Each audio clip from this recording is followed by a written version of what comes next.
On va retrouver Jade Terlinck à présent dans le QG de campagne de Jean-Michel Aulas, le candidat à la ville de Lyon. Jean-Michel Aulas qui inaugure ce QG de campagne ce soir. Donc, Jade Terlinck, on l'a vu, on l'a entendu rapidement tout à l'heure à 18h30. Jean-Michel Aulas qui a fait son entrée aux côtés de Véronique Sarcelli. On l'a entendu, les discussions ont été très longues, mais ça y est, l'accord est bien trouvé entre ces deux-là. Effectivement, et c'était la fin du discours de Véronique Sarcelli. Nous allons remporter la ville de Lyon, mais aussi la métropole de Lyon. La candidate qui était candidate Les Républicains, aujourd'hui candidate de Grand Cœur Lyonnais, qui est optimiste, on peut le dire, peut-être un peu plus depuis qu'elle a rallié Jean-Michel Aulas, qui est évidemment très haut dans les sondages pour les élections municipales, qui est donc un allié de taille pour ces élections métropolitaines. Alors il y avait certains termes à cet accord qui ont été rappelés par Jean-Michel Aulas lors de son discours. D'abord, pas d'alliance avec le Rassemblement national entre deux tours. Un autre terme de cet accord, une liste parfaitement paritaire entre les 14 têtes de liste, puisqu'il y aura une liste Grand Cœur Lyonnais dans les 14 circonscriptions de la métropole de Lyon. Voilà un petit peu pour les conditions qui étaient données. En tout cas, ça y est, l'alliance est actée. Véronique Sarcelli est la candidate Grand Cœur Lyonnais.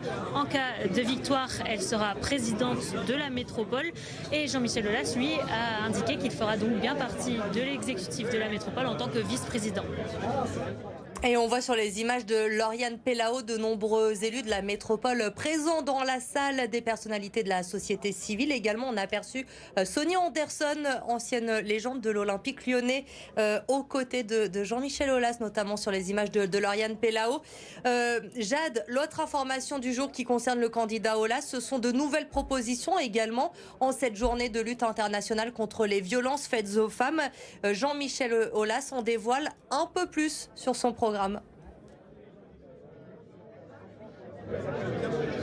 Effectivement, il a dévoilé quelques mesures devant l'Assemblée et devant Véronique Sarcelli, qui a souligné ces mesures dédiées aux femmes, notamment un hébergement d'urgence dédié, c'est-à-dire avec un réseau en fait de logements relais, ou encore l'arrêt des bus à la demande à partir de 21h.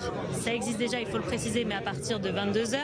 Et encore une brigade municipale de la police avec une branche spécialisée formée pour s'adresser aux femmes victimes de violences, ouverte 24 heures sur 24. Alors combien d'agents dédiés pour le moment, on ne le sait pas. En tout cas, tout ce projet, ce plan est évalué entre 6 et 8 millions d'euros sans augmentation d'impôts, précise Jean-Michel Aulas. Merci Jade Terlinck, journaliste politique BFM Lyon, et merci à Lauriane Pellao qui se trouve derrière la caméra.